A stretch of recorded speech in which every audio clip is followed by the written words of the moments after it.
All right, folks, it is January 27th, 2025, and a lot's going on in the world, and we'll be talking about that and seeing what folks have to say about these news items and what's happening around the world. But Palestinians finally returned to the devastated northern Gaza after ceasefire dispute delay. So that is one of the things that are being talked about. The Gaza residents start to return north as crossing opened after hostage breakthrough. So that is one of the things that we're hearing in the news on this particular day. Israel and Lebanon have extended their truce with IDF troop withdrawal deadline moved and all along those lines. So Lebanon's Christian leaders say Hezbollah to blame for the death of 24 killed while trying to return south. So that's something else that we're seeing as well. And in a Holocaust Memorial Day, King is to visit Auschwitz concentration camp. So Hungarian Jews are remembered of the Holocaust tragedy 80 years after the liberation of Auschwitz. So that's something else that will be talked about, and nothing will be easy about returning. Survivors mark 80th anniversary of their Auschwitz liberation. And Trump's Palestinian refugee idea falls flat with Arab allies and confounds a Republican as well. So Smotrich says he's working to turn Trump idea of resetting Gazans into policy. So Trump wants Egypt and Jordan to take in Palestinians from Gaza, and apparently that idea is not meeting much favor from the Arab nations and all along those lines. And civilians at increased risk as M23 rebels captured DRC's Goma, rights advocates warned. So rebels backed by Rwanda announced capture of key city in eastern Congo. So Rwandan-backed rebels enter Congo's Goma in a major escalation. So that's something else that we're seeing in the news as well. And a Bulgarian shipping company denies its vessel sabotaged a Baltic Sea cable. So ships, sea drones, and AI, how NATO is hardening its defense of critical Baltic undersea cables. And Sweden suspects gross sabotage after damage to cable under the Baltic Sea. And Hamas frees 4 Israeli soldiers in exchange for 200 Palestinian prisoners as ceasefire holds. That was reported 2 days ago. And Israel says Hamas list shows 8 of the 33 hostages to be released in the first phase of the Gaza ceasefire are dead. So that's something else that people are talking about as well. And Putin ally Lukashenko declared winner of Belarus vote that West calls a charade. So Belarus President Lukashenko extends rule after election rejected by opposition and the EU.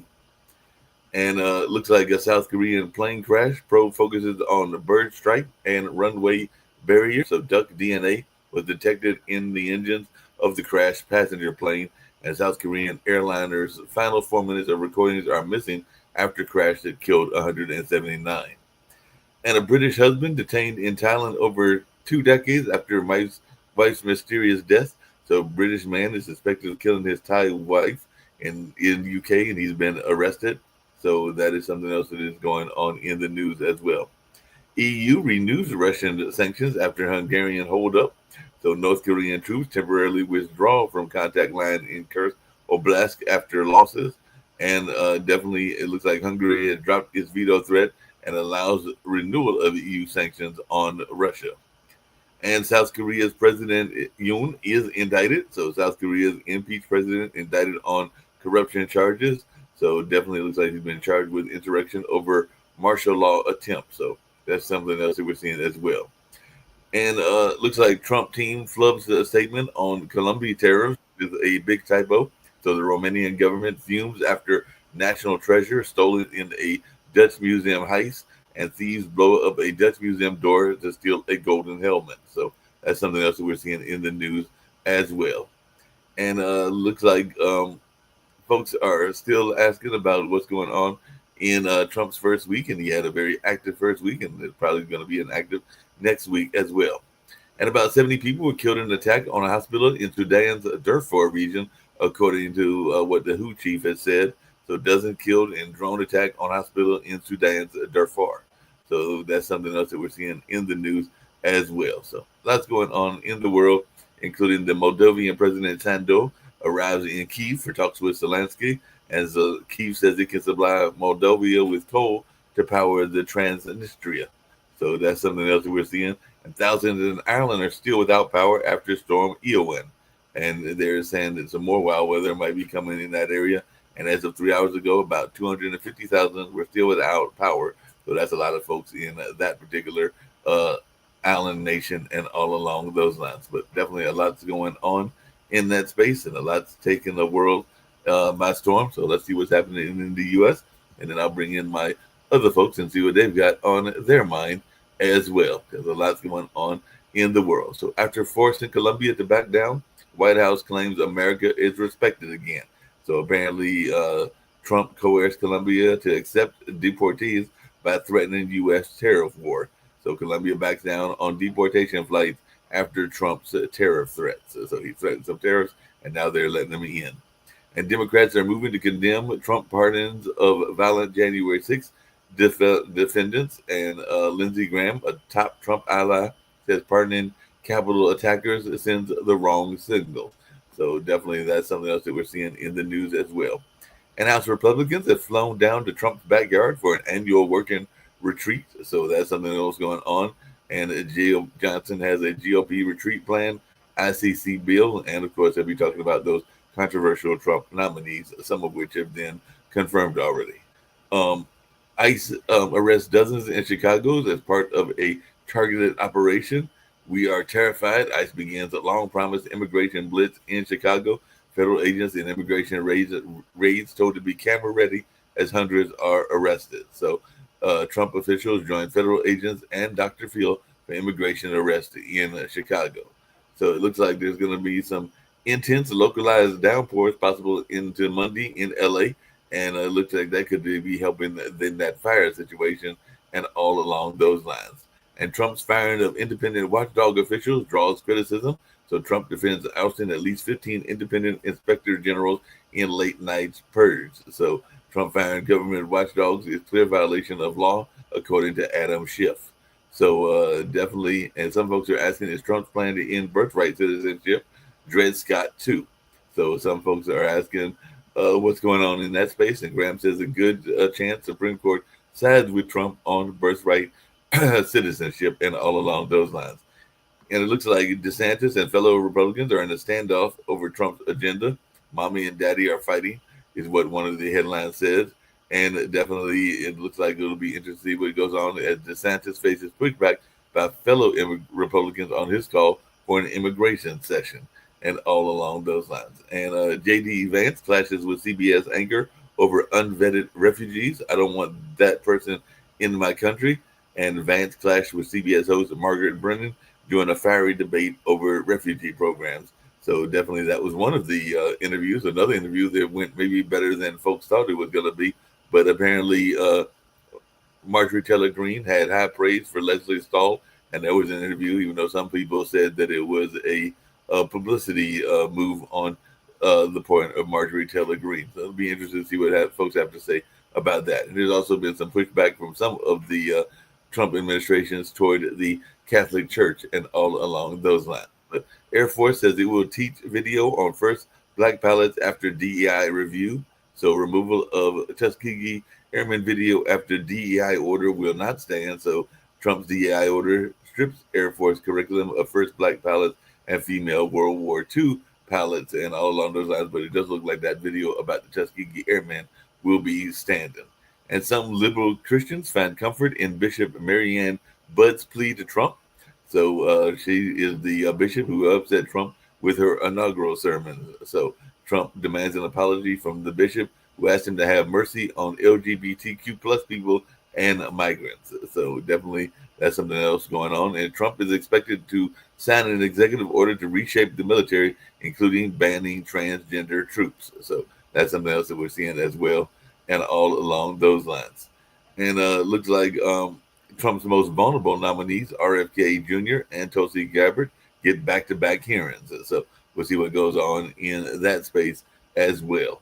And Trump's early actions on health agencies are definitely being a surprise to medical researchers. So federal health agencies told to halt all external communications. So definitely there's a lot going on in the world and all in that space, including why Trump's conditions on the LA fire aid put California Republicans in a tough spot because Trump tells U.S. government to override California water policies if necessary. So we've got a lot going on, including Trump signing an executive order to examine the overhaul of FEMA. So we got ICE doing immigration raids and the possibility of an overhaul of FEMA. So lots going on in the world. I want to bring in Rick Rosner, and I've also got Dr. Sharif with me as well. So how's it going with you, Rick? I understand y'all are getting some rain and everything, so that could Yeah, we got hail yesterday for like 20 minutes. That was exciting. okay. Little teeny hail pellets the size of peas. All right, And it's got to be good for the knocking down some fires. So yeah, we're good. that sounds Um, good. so It, well, how's it going in your world, Dr. Sharif? What's happening in Bangladesh? Are y'all having any fires or any concerns, or what's happening in your part of the world? Climate change and natural disasters is actually regular happen in Bangladesh. Flood, earthquake, many things happens, and we have interesting things. Uh, I find that Bangladesh people naturally they have ability to survive in natural disasters.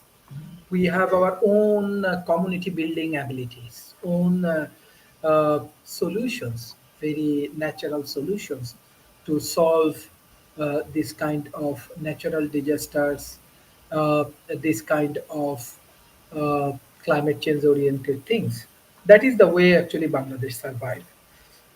Beside that, one of the interesting aspect uh, just yesterday, I see that Trump administration they stopped all of the US aid oriented financial support around the world. So definitely Bangladesh and all of the countries they stop these things. Uh, and another things like I can say that we are worried about two things. Number one, we have a lot of immigrants in USA. Definitely from Bangladesh, we don't have any border with USA like Mexico, so like Canada. So there is almost zero chance that illegally Bangladesh people can get into the USA. But definitely our friends and family live in USA. That is biggest concern. What's going on? And I hear from many of my friends that USA government also rejected many of the visa applications from Bangladesh. I think it's happened around the world. And another important things like every time we are listening from media and all of the things, Trump imposing tax and many more things. I think this is also creating unstable things. Final things, we are Islamic Muslim country, like we have 90% population they are Muslim. We have around 170 million people. So the Muslim community also concerned about how Trump take decision about Gaza and all of the things. What I understand that in terms of developing leaderships, in terms of global leaderships, now it's an interesting moment. Maybe the global leaderships from USA, it may shift to China, some point in Russia, and I think the no, new geopolitical issues will arrive in few months. Sounds right, good, so Rick. Sasha should have a lot to talk about because China unveiled a new AI called DeepSeek that they say can be trained for $6 million instead of $100 million. There's been a price drop in tech shares because of this. I bought some Nvidia. Sasha, tell us about what's going on. Well, it's quite worrisome development. Apparently, I was listening to CNBC commentators. Um, Nobody seems to be able properly explain what it is and what are the consequences and so on. So there are some the in the crux. It's idea the Chinese developed something similar AI that could be much cheaper than whatever is supplied by NVIDIA, for example, infrastructure, and almost as effective. Nobody knows it's almost or it's just as effective, or it may be way below the standards set by NVIDIA and others. So it's very difficult to measure at this time until further explanation is provided. But one thing is obvious, that this Chinese AI system has been downloaded more than anything else in the world in the last day or two, and that's quite speaks by itself. I talked with DeepSeek a couple days ago without knowing it was from China, and it reminded me of Claude AI, a U.S. system. Um, they're both kind of trained to be friendly, and they flatter you, and they repeat back to you what you say, and say and so at least in terms of being a little bit kiss ass, it's right there. Sounds like Yeah, it and everything. right. Hey, Sasha, just really quickly, how concerned are you about the situation in Russia with and Ukraine with what's going on with aid? Because I understand that a lot of the aid that Trump is talking about withholding and all along those lines, and of course there have been reports that he was blaming Zelensky and others for this conflict. So how concerned are you about a turning direction with maybe not as much support as you would like from the U.S.? Well, so far, his withholding of support to, by the way, all countries except Israel and Egypt. It doesn't touch any military support, which is weapons and ammunition and so on. That is still being supplied. You see, Trump has a dilemma with the Putin. Putin doesn't say that he would agree to Trump's proposal or he would disagree with Trump's proposal. So he's standing there, and it seems to me that he's playing for time, using his enormous advantage on the front line. He wants to grab as much territory as possible, and then a few months later, maybe say, okay, let's discuss. Okay, so what exactly do you want? Oh, really? Okay, let us think about it, and so on and on and on.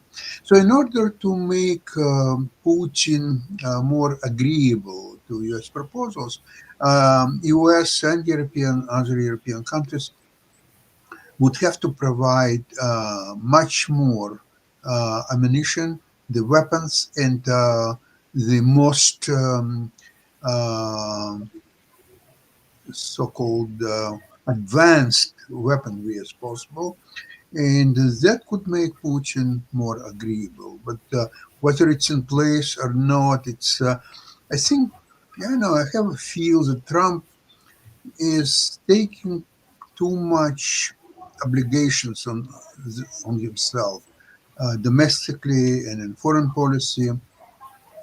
And in foreign policy, I'm quite skeptical where it's all going because remember, according to laws of physics, there um, could be very strong pushback from world community. I'm talking about European countries and Canada and many others who are being threatened by different tariffs and actions and so on.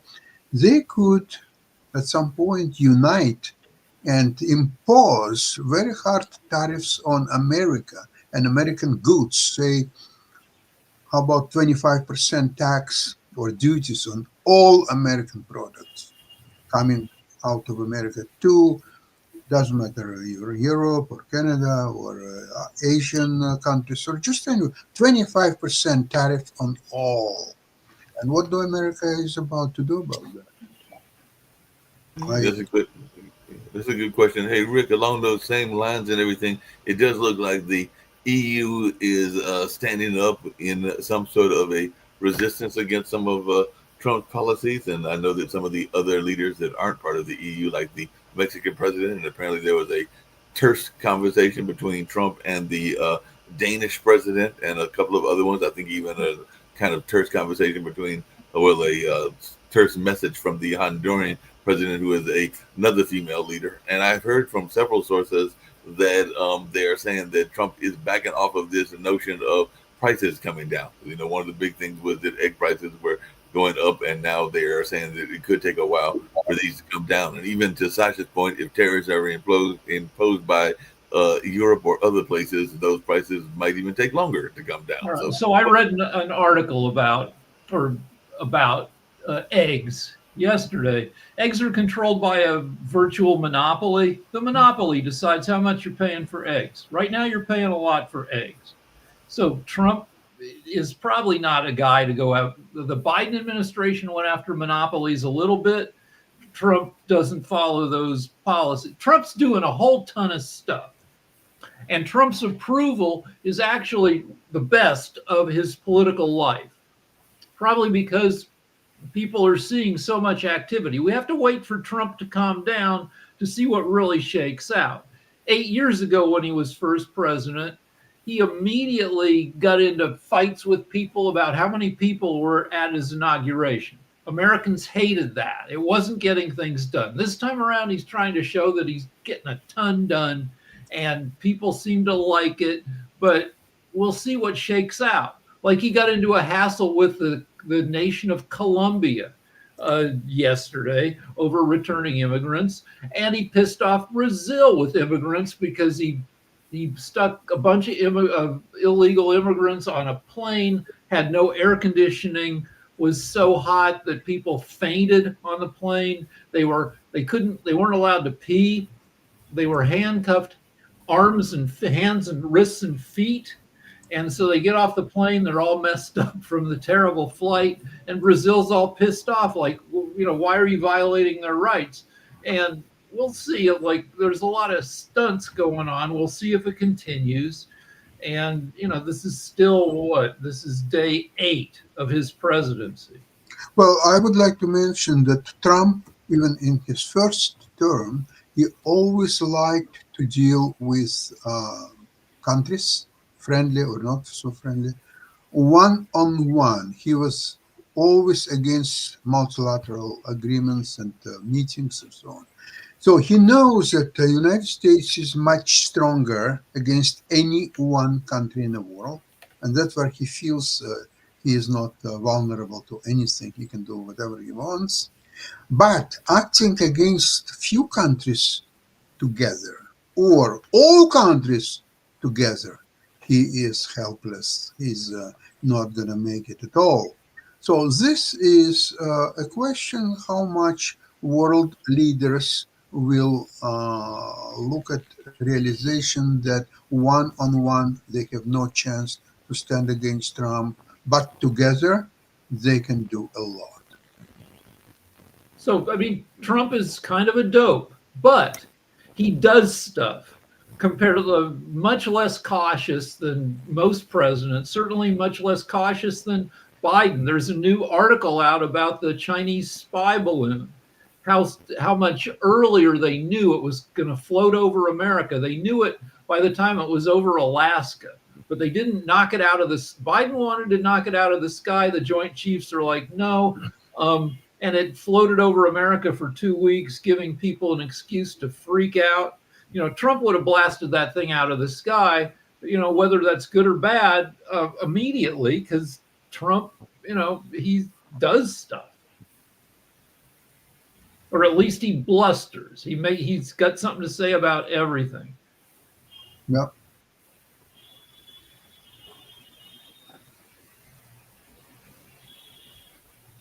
Mark? Oh, you're muted, Mark. All right.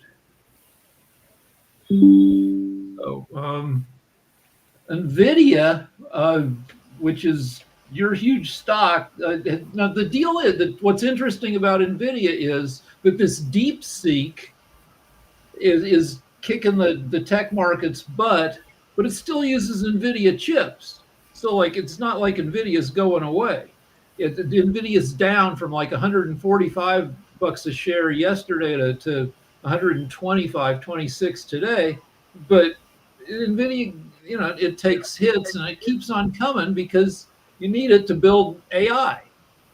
Yeah. Well, I will tell you, I wouldn't worry so much about NVIDIA. I'll tell you why. NVIDIA is a part of S&P 500. It's part of Dow Jones. And almost all investment funds, mutual funds, ETFs, just name it. They all have NVIDIA as part of their holdings. And therefore, at some point, they will, once it will reach the bottom, and probably that's going to happen today, if not today, tomorrow maybe, they will start buying at much lower levels. Although maybe it's already reached the bottom, but I don't know that. We have to watch today very carefully. Hey, Sasha and Rick, both of you are, in terms of religion and I guess other orientations, are part of the Jewish community and all along those lines. And today, and I mentioned it earlier, is a day of remembrance because apparently today is honored as Holocaust Memorial Day, January 27th.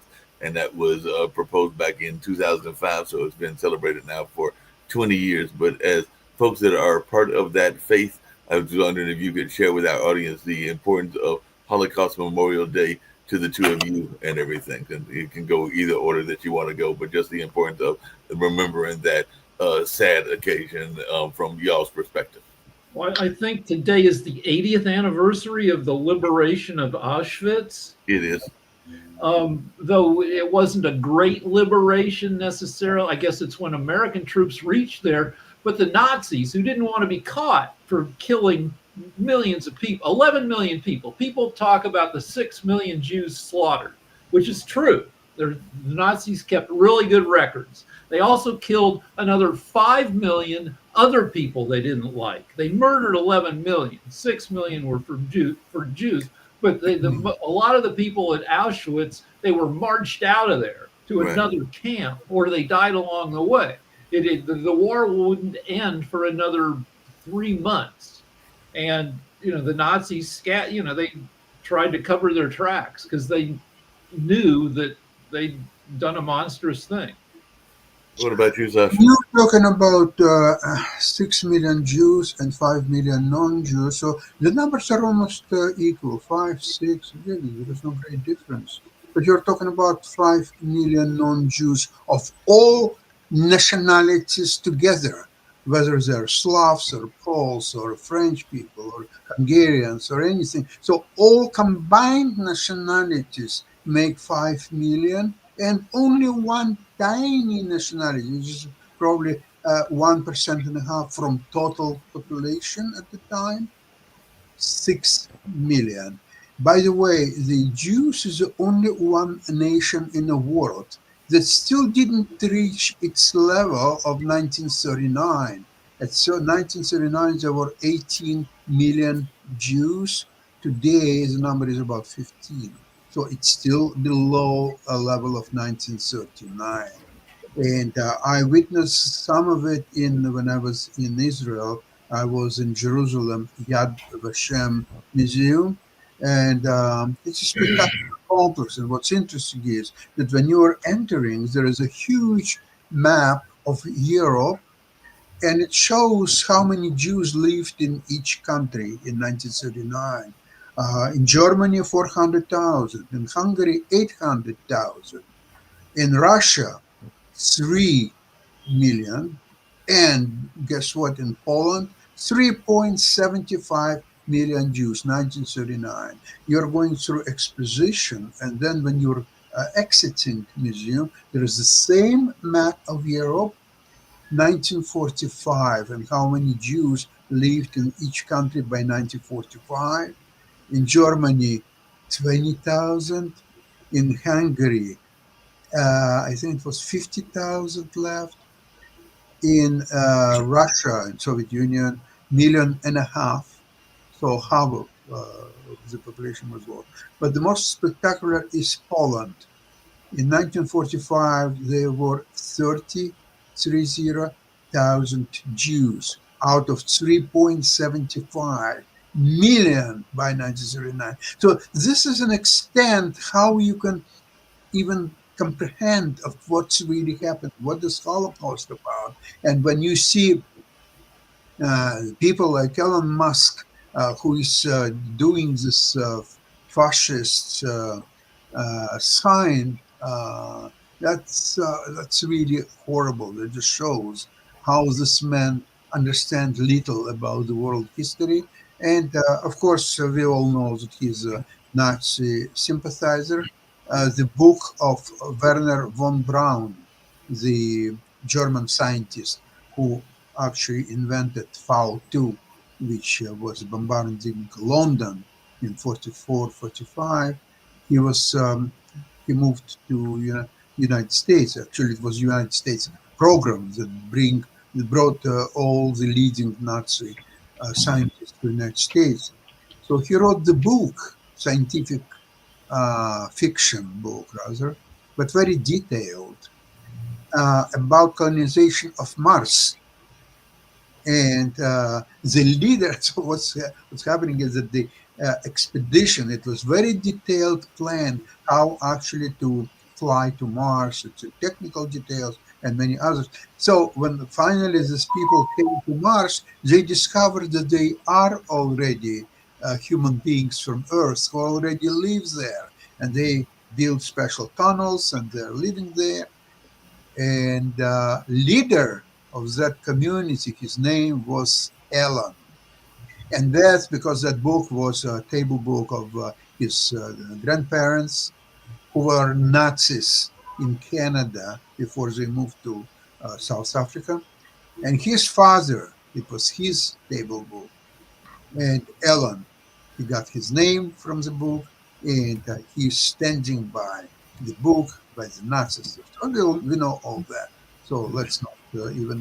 No, real quickly before I get to you, Rick, and everything. Speaking of Elon Musk and all along those lines, there is the bromance may be over because there is some conversation. I'd love to hear Jacoby's thoughts about it, and anybody else who wants to jump in. That it may be over because apparently he's not being given as much access to the West Wing as he had been given in the past, and there might even be some rivalry existing between maybe Vance and Elon Musk, or Musk and Trump, or a number of other folks. So is the bromance finally ending? Because I did read that over the weekend that there was some pushback to Elon's support and his things going on in the White House. So what's your take on that, Jacoby?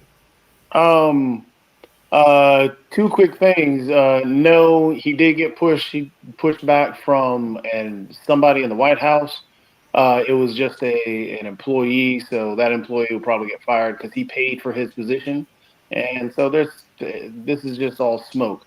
However, what Sasha was just talking about in terms of Elon is all true. However, the defense that will come by is that that's obscure, that's the past, and yada, yada, yada. But also, I don't want us to forget, Elon did do 2 Nazi salutes from the stage. People say that they weren't. No, he did. It was also, this is the guy who is supporting the AfD in Germany. The AfD has neo-Nazi ties. Let's also not forget that Elon told Germans to move on from the crimes of Nazi Germany.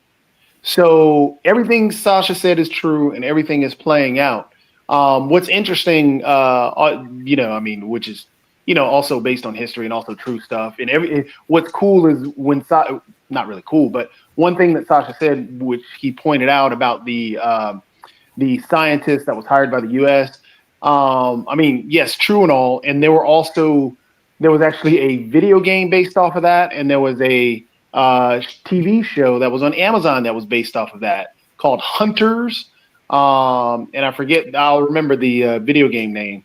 But all were talking about the Third Reich, and all were doing things in the game and in the show similar to what Elon Musk is doing.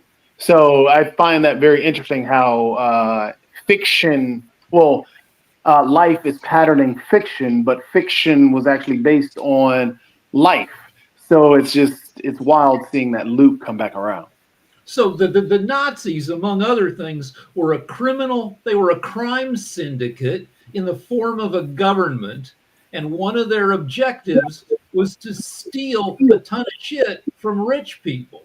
Now, if you want to make an analogy, that Jews were the high achievers of their day. if you want to talk about demographics, like when we, think about Asian people today, that they're overrepresented in the professions, people from the Indian subcontinent, India, Bangladesh, there's a big emphasis on professional achievement. And the Jews in Germany were doing very well at a time because they were professionals, they were in business. They were 1% of the population, but they probably had well over 1% of the assets. And the Nazis wanted to steal shit. And I looked it up on AI. The Nazis stole $20 billion in today's dollars worth of people's stuff, often by murdering them. They stole they had $8 billion in gold they'd stolen. They stole Europe's art. They stole 12 million pigs and 13 million sheep. They were thieves and murderers. Let's also not forget the Olympics, because remember, in the Olympics they hated black people because black people were winning a lot. If you're going to travel back in time and mess with Hitler, you want to go back to the 1936 Olympics with our best athletes of today, and make them mostly black, and just have them destroy basketball was so primitive in 1936. They played on dirt. The court was dirt.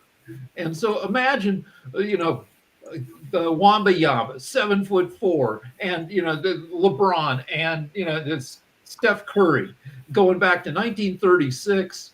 We kick the world's butt. We kidnap Hitler. We say we put a bomb in your neck, and if you don't quit doing Nazi crap, we're just going to blow your head off.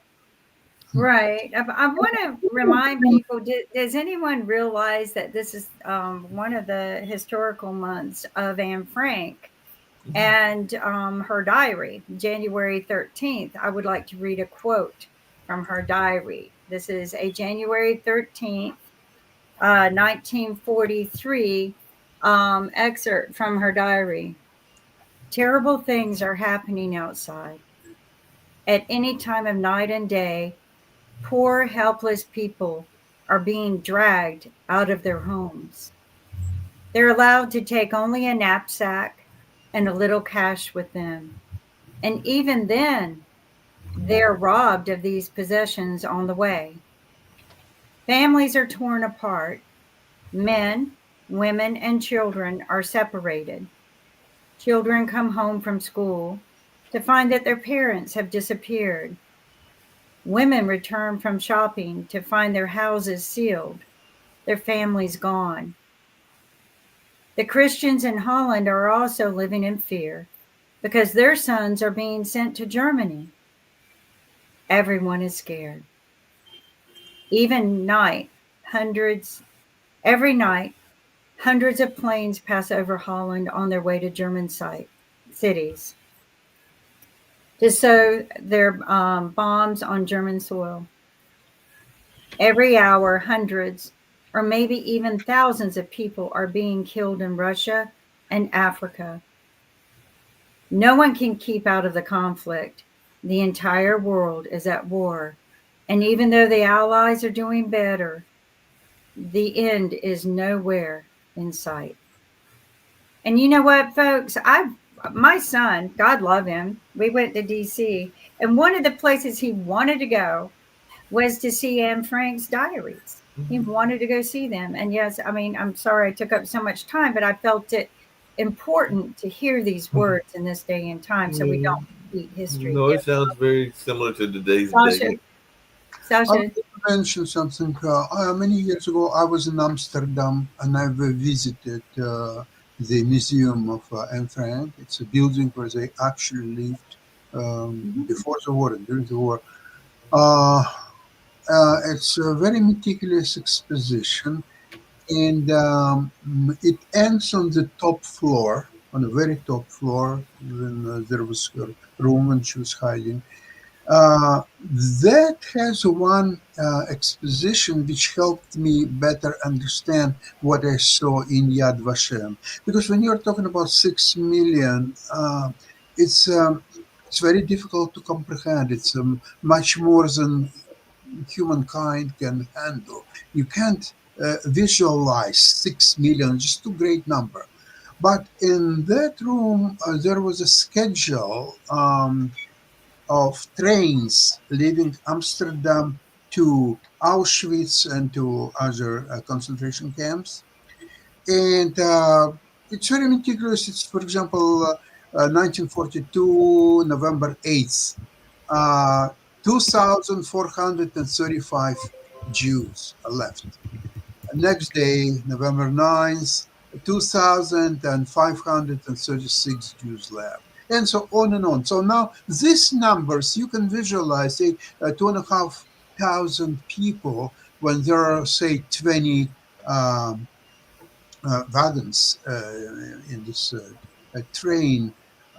So you can visualize so many people per train. So that is becoming quite real. And then at the end, it shows from each ship, not ship, how should I say, from each train on schedule, how many Jews left, say approximately 2,500, and how many of them then returned from Germany after the war.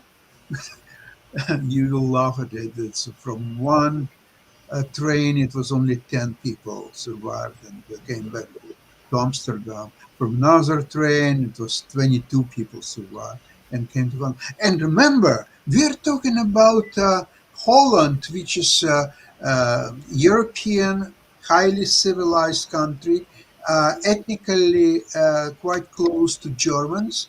And you see what's happened. So when you're talking about countries like Poland and USSR at the time, and Hungary and others, there was numbers if it would be investigated. Right. And I want to give a little perspective on 6 million, because I do this when I discuss victims of domestic violence in the United States, which is around 12 million a year. But if you put it in perspective, that is one person per second for 70 days. Think about that. One person per second for 70 days. That's a lot. I want to try and put the perspective, giving the perspective on the gravity of how many people. I want to try and put the perspective on the humanity of it. For example, if you take away your neighbor, they're gone. Family, everybody gone. If you think about the people that were lost, that were taken by the Nazis, the amount of, as Sasha, you pointed out beautifully, I mean, highly technological, and highly educated society. Think about the advancements that could have been there. Think about where we could have been based on their descendants and their education that was just pushed forward and brought to light. Think about the things that, we could be miles and miles ahead on cancer research. Think about the heart doctors and the surgeons and everything else.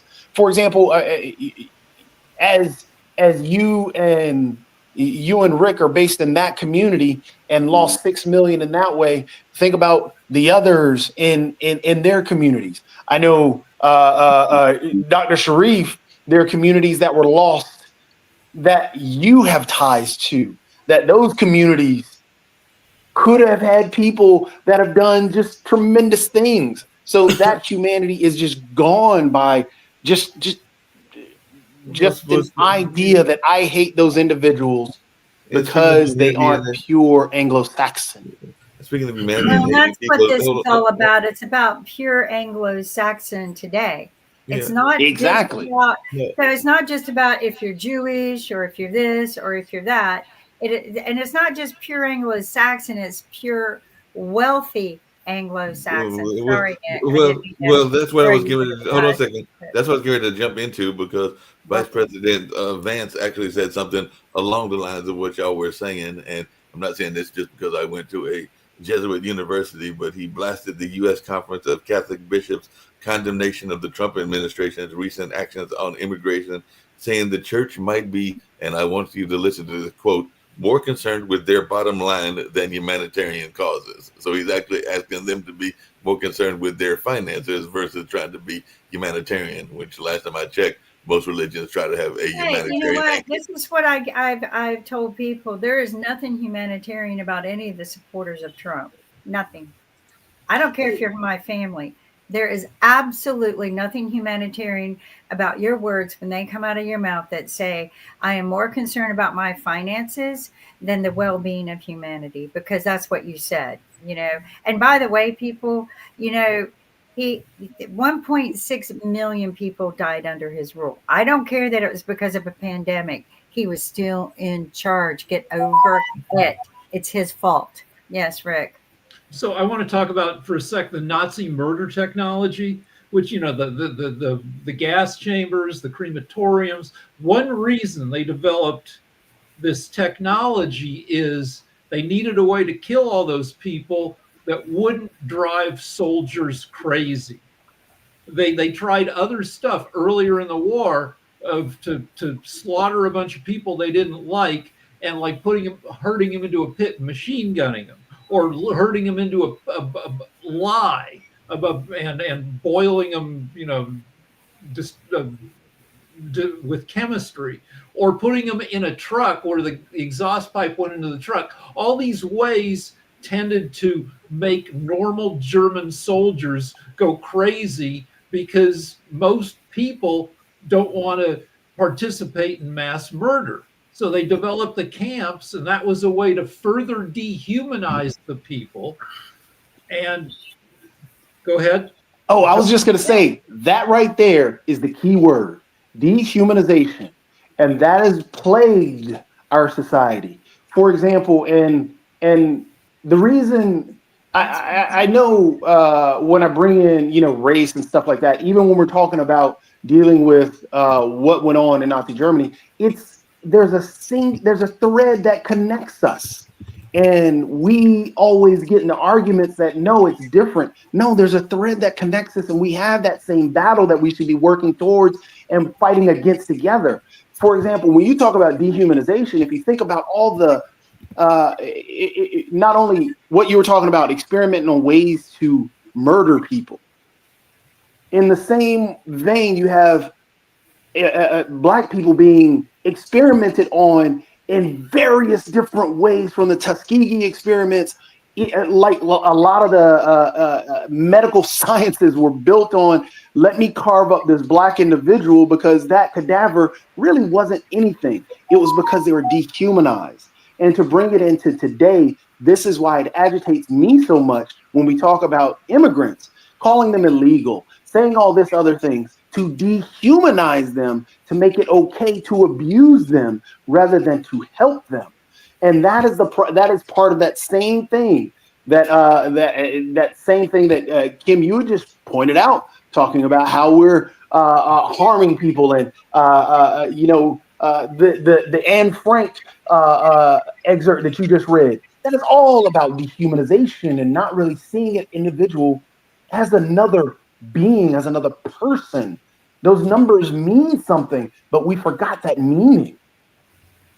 We forgot. The Nazis had they were a very modern regime in that they were the first regime to systematically use sophisticated they had a ministry of public enlightenment and propaganda, public relations, and bombarded people with bullshit until people believed.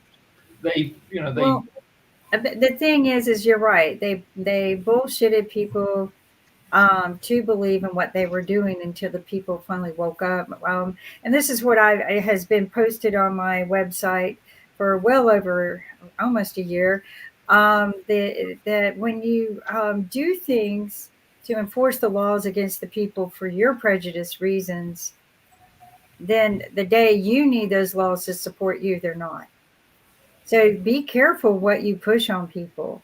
This is not a healthy environment, but everything I predicted is coming true. My advice is don't stock up your food and toilet paper for a month. Stock it up for 4 years, because we're not going to have any food. We're not going to have any toilet paper. We're not going to have anything for your home for 4 years. And you think that it's going to end at this? No, they're going to start raiding your homes to put them to work in the fields of the people they just moved back to Mexico. Just like, and Sasha, I'll let you talk in a minute, but one more thing. Just like I said, and I have been posting, Mexico and Canada border us.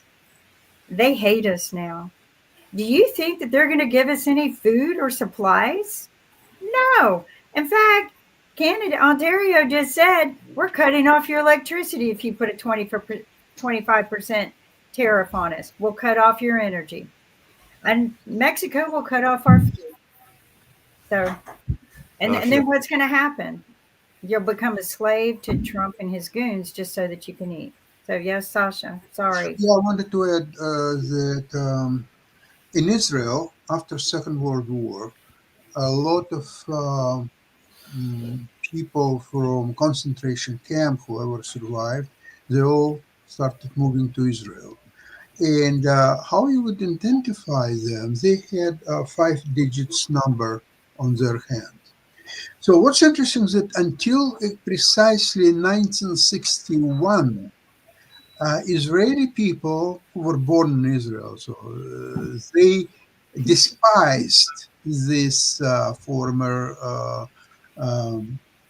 victims of the concentration camps or so on, and their position was how you could dare allow something like that happening to you. You didn't resist, you didn't fight, and this is why it happened. And it all ended in 1961 with Adolf Eichmann.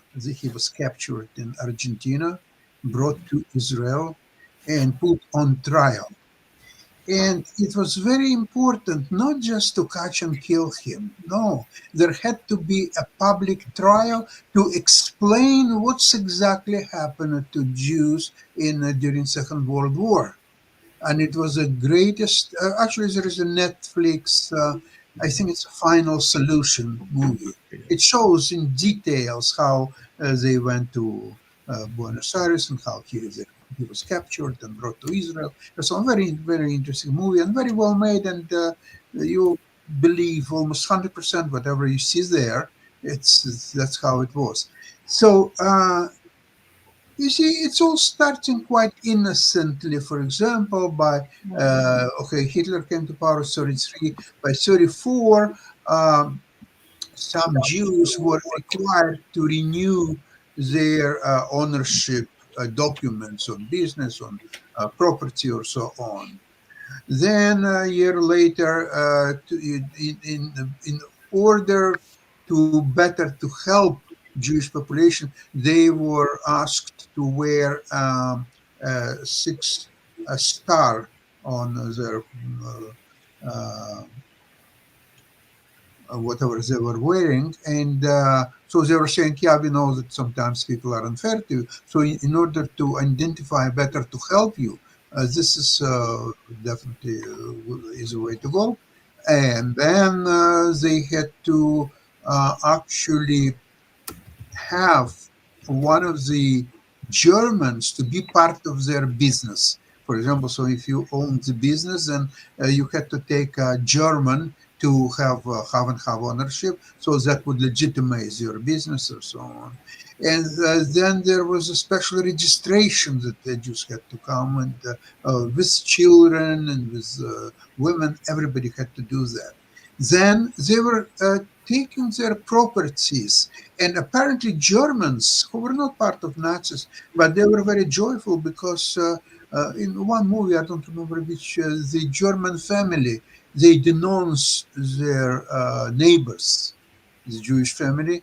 So the Germans were actually evicted.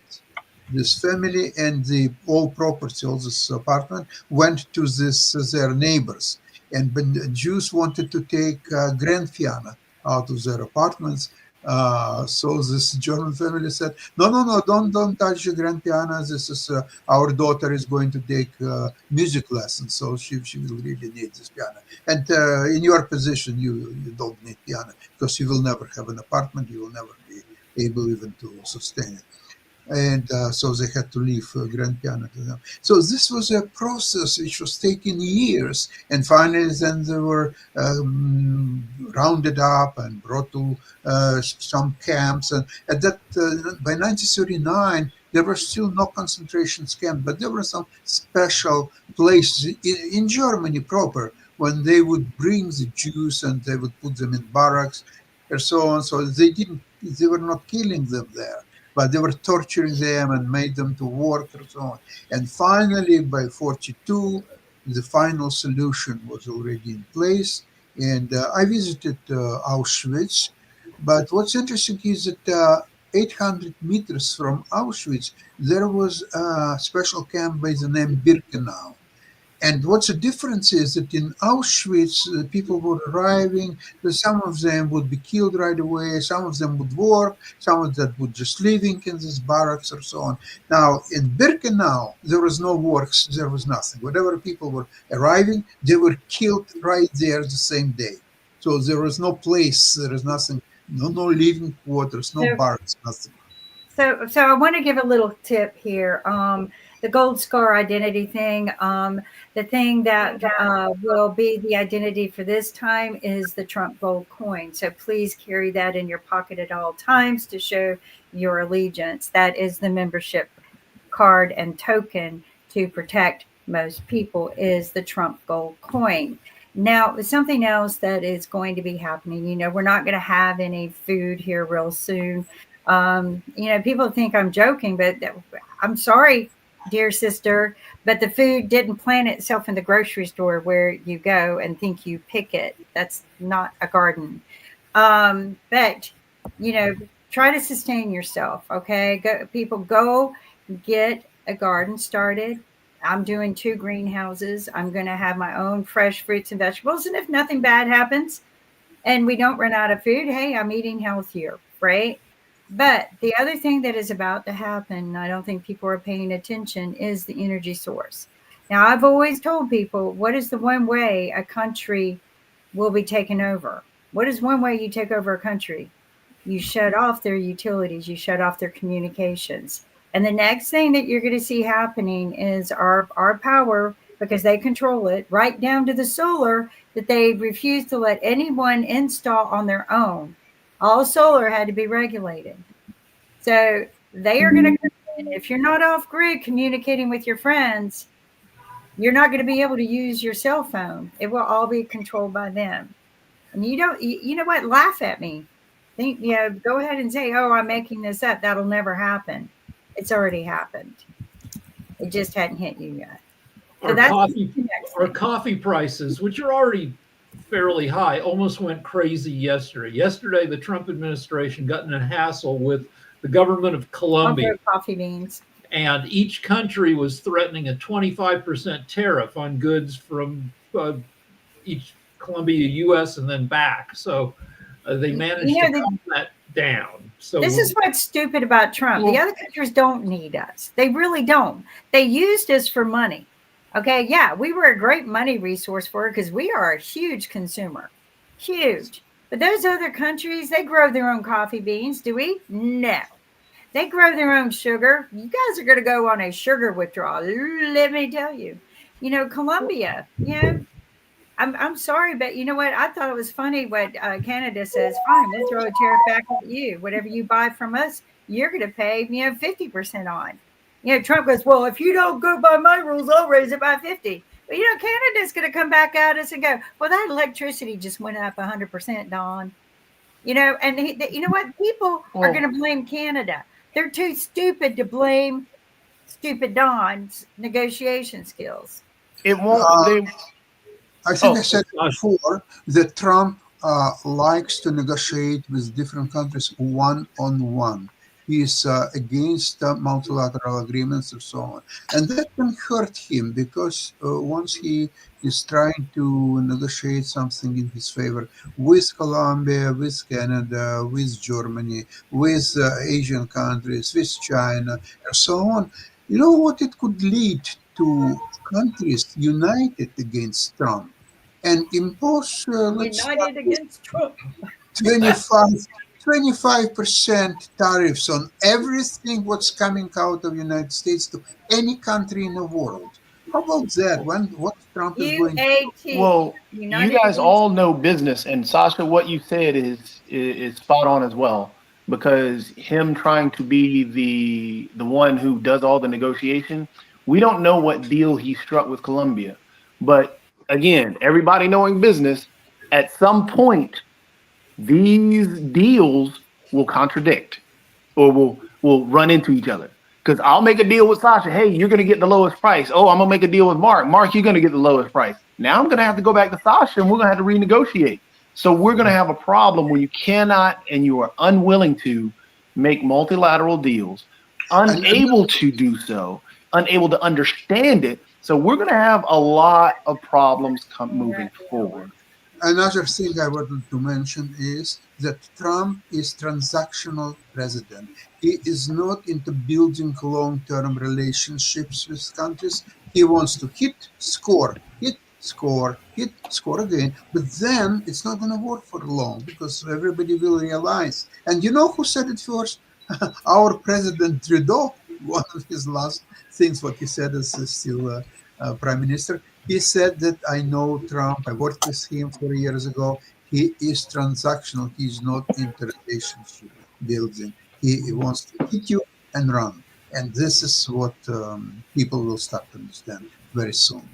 You know, notice time to get to the economic show. We went a little bit over, but it was very important to talk about the memories of Auschwitz and the rest of the situation on Holocaust Remembrance today. But we'll be back with more news, and we do have, like I said, the economics coming up. What's actually going on right now, and also media at noon. So I'll hopefully catch y'all on those shows as well. So catch y'all later on. But we're going to wrap it up right here.